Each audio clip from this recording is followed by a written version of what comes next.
Here's something you won't try. For the next 7 days, don't touch your phone or don't open your phone for next 10 minutes after you wake up.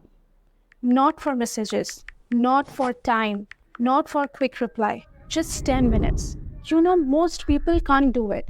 Not because it's hard, but it reveals something that they would rather not say. And that's where the year actually changes. It's already January, and let's be honest, the year doesn't feel new anymore.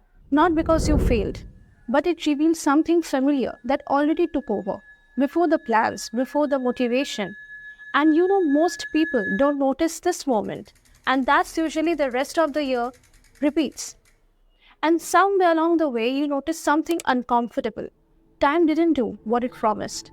Months passed, days stayed busy, and the distance between who you are and who you thought that you would become stayed the same. It didn't shrink. And that's usually when people use these terms that they are late, they are behind, or another year wasted. Not out loud, just quietly. Inside, in the background, in their mind. And here what people don't realize that feeling behind is really about time. It's about repetition. You can move through weeks, through months, even a year without changing the system that produces your day. Same avoidance, same reactions, same burst of motivation, followed by silence. From outside, it looks like it's effort, but from inside, it's exhaustion. Now this keeps happening for a very specific reason. Your mind doesn't organize life by calendars. It organizes your life through safety. What feels familiar gets repeated, and what feels uncertain gets delayed. So when a new cycle begins, a new year, a clean page, the conscious part of you gets excited, but the older and quieter part of you starts negotiating. Let's not disrupt too much. Maybe we can do this later. Let's keep what works. Isn't weakness. This is probability. System will always choose its path with at least internal resistance. That's why the actions that feel productive often fail. Planning more, renaming goals, watching explanations, saving videos.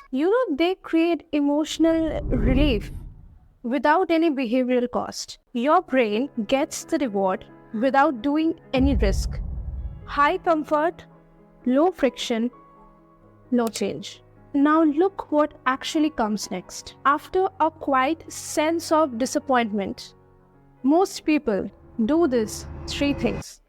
They add pressure, they want clarity, or they distract themselves and call it a rest.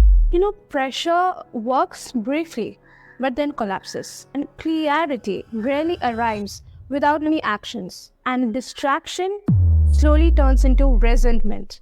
If this pattern continues, it appears a specific problem, not burnout, something quieter, a loss of self-control. You hesitate before starting small things.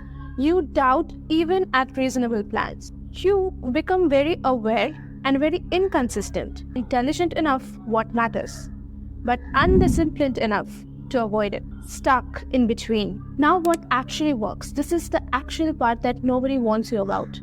What actually changes a year doesn't feel powerful until you are doing it. Actions with the highest probability of working are not intense.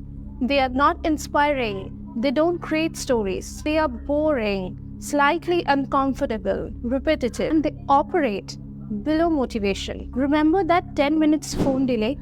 Here's why it works. It's not about discipline. It's about interruption. For most people, the first thing they do after waking up is react to a notification or to someone's urgency or to feel like they are already behind. That reaction sets the tone for the entire day. Your nervous system learns that I am not in my control of my attention. And that belief quite governs everything that follows. But if you can delay that reflex for 10 minutes, something small shifts. You prove it yourself before anyone gets a vote. That you can sit with discomfort without numbering it. Not once, daily. That's the signal your nervous system actually responds to, not intensity. Consistency without reward. Or this, you stop trying to fix yourself and start noticing yourself at the same time each day. Not analyzing everything, not journaling pages, just observing one pattern, one reaction, one moment you actually ignore. Maybe it's what you reach for when you feel anxious. Here, consistency matters more than insight because pattern doesn't break from understanding. It breaks from interruption. And then there's the hardest one. Doing something small daily that probably shows no visible rewards, no sharing, no progress marker, no validation. Just proof, repeat it quietly. That you would do what you promised yourself that you would do, what you're doing when no one's watching. This is where most people stop. Not because it's hard, but because it is unrewarded. Over time, something subtle shifts. Your nervous system stops expecting drama. Your mind stops bargaining. Your actions becomes less emotional. You don't feel transformed, you feel steadier. And steadiness compounds. If nothing changes, next 11 months won't be dramatic. They will just be familiar, busy, informative, unresolved.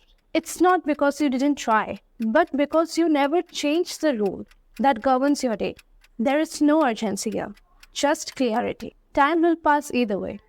But the question is whether it will pass through the same pattern or through something quieter, smaller, and finally different. So, here's the test. Tomorrow morning, don't touch your phone for 10 minutes. Not to prove anything to anyone else. Just to say that if you can sit with yourself before the world gets a vote. If you can't, that's not failure. That's information. And information is what actually starts. That's all.